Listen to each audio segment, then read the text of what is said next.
for you, once again, you and Tony together, what, just have this whole magical thing, don't you? Well, you know, I love Tony. I love the way he puts films together, his Mm-hmm. enthusiasm, his work ethic. He makes good movies, and we've had a tremendous amount of success together. Mm-hmm. You know, I don't know. It looks like it's going to be a while before we work together again. At least a couple of 3 years. Okay. Where he's booked up, I'm booked up. Oh, geez. All right. And, you know, for your guy, here's this man. He's been, 28 years. Right, that's Doing his thing. right. You know, they're kicking him to the curb. Right. Right. And you think, okay, fine, regular day. Let me just go in, punch in, That's right. do my thing, and little do you know, That's how it it's going to be a happens. day to remember. That's how it happens. And we were able to meet and hang out with the real guys, Right. and Tony actually got a lot of the footage from the incident, you know, the television footage and the Right. documentary footage. Okay. And it was amazing. I mean, just some of the shots that you saw. I mean, like I said, here's an inanimate object. I mean, something that's, neither good nor bad. I mean, just this machine. But you guys have to stop this thing like a criminal, Right, Jaws. Right! Right. Before it gets in and just attacks everybody in Right, that town. right. He gobbles them up. That's correct. Mm-hmm. That's correct. And working with Chris Pine. Great young actor, man. This kid, well, he's going places. He's already there. Right. He's there. He's there. He's really serious about his work, Right. but he doesn't take himself too seriously. When I saw him in Star Trek, I was, oh, this kid is good. But he's also a very good theater actor, and one of those at the head of his class. And your guy, I mean, jumping back and forth from trains. My guy, my stunt man. No, I did some of it. I was up there too. I was up there. Trust me, 50 miles an hour on top of that train. That was crazy. Were you looking down, going, "We're gonna have to add something extra"? I did not look down. I did not look down. You know, one of the things Tony wanted to do, and I think was wise to do, with this very little, if any, CGI. There was no green screen work with Chris or myself.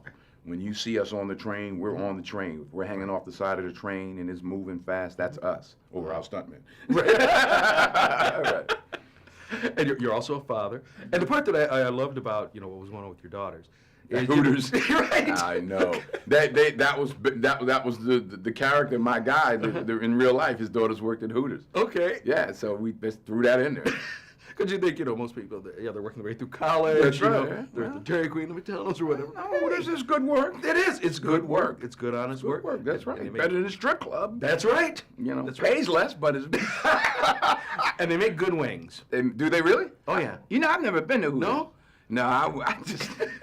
But it's kind of It's a sports innocent, bar, really. huh? Honestly, yeah. It's more like a sports bar, but they just don't wear That's jerseys. your story. Stick to it. Absolutely. It's been working. Denzel. Always a pleasure. My pleasure. My pleasure. So good wings, huh? Good wings. How about the thigh? Like a train, obviously, inanimate object. But it was almost like the villain, and you guys had to catch it and stop it before it did any damage. Well, it's very true, and it's how I think Tony from the get-go realized that it was very much like Duel or like Jaws. That you have to anthropomorphize this non-living thing. And Tony comes from the field of graphic art, so he's such a visual, obviously, filmmaker that I think many people can tell from watching his films. But just the choices that he made in terms of how to shoot the train, the color scheme of the train, combined with the sound effects and all of it, it looks like a monster. And now your guy, first day on the job. Most people just want their first day on the job, go in, know when lunch is, and know at 5 o'clock I punch out. Right. Well, Will Coulson, the character that I play, I think what makes him interesting is that he does come to this particular day that turns out to be the worst possible of all days, with a lot of his own baggage. And if there's an arc to these two characters' journeys in it, I think it's the idea of here's this character of mine, for instance, who's absorbed in his own crap and his own baggage and his own personal story, and he has to kind of lose that and become selfless and fight with the team for something bigger than himself, and in doing that finally wins back the love of his wife and his kid, hopefully. I should ask, what was it like for you working with Denzel?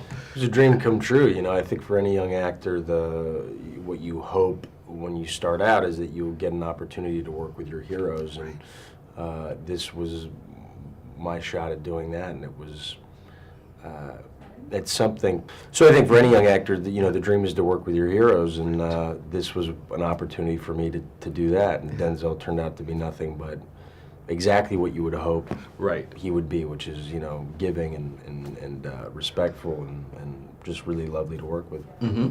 Then also you got Rosario Dawson, who's enough said right there. I mean, beautiful, interesting, long-legged. She's got it all. And I think what's interesting about it, Tony's choice of Rosario too, is that it's goes against the grain of what you might expect who would be playing that character. And it's not a man, and it's not a white man. It's a woman of color in a position of great power that takes on, of course, the white, waspy, balding dudes out in the conference room. And I think there's something to be said there. It was a strong choice on Tony's part, and I think Rosario knocked it out of the park. It's interesting because in this movie, and I remember reading through the script, you didn't have that sort of formulaic, cliche bad guy with in the corner twiddling his mustache, going trying to foil the little kids. He's not that at all. You don't have that guy. You don't have that terrorist or psycho or whatever it is with the bomb strapped to themselves. It's like it's just this train. It's just this huge missile the size of the Chrysler Building. Love that line.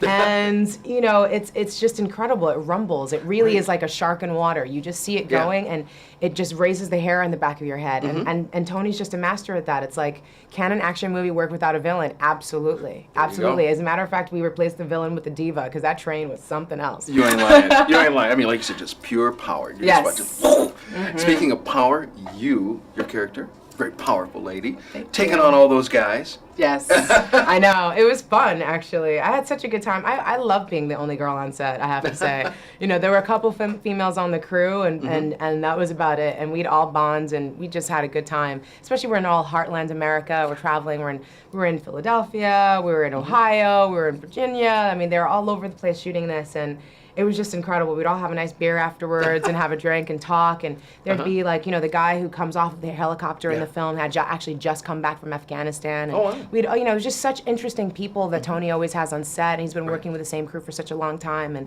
we just had a blast making this movie. Like, just really, really incredible. I learned so much, and I've become like this huge train PR person. I'm like, everybody take trains. Oh yeah. It's the heartland. It's like, it's the heart. It's the history of America. We should be investing in the infrastructure. This is how we're gonna move forward. Trains. Just saying.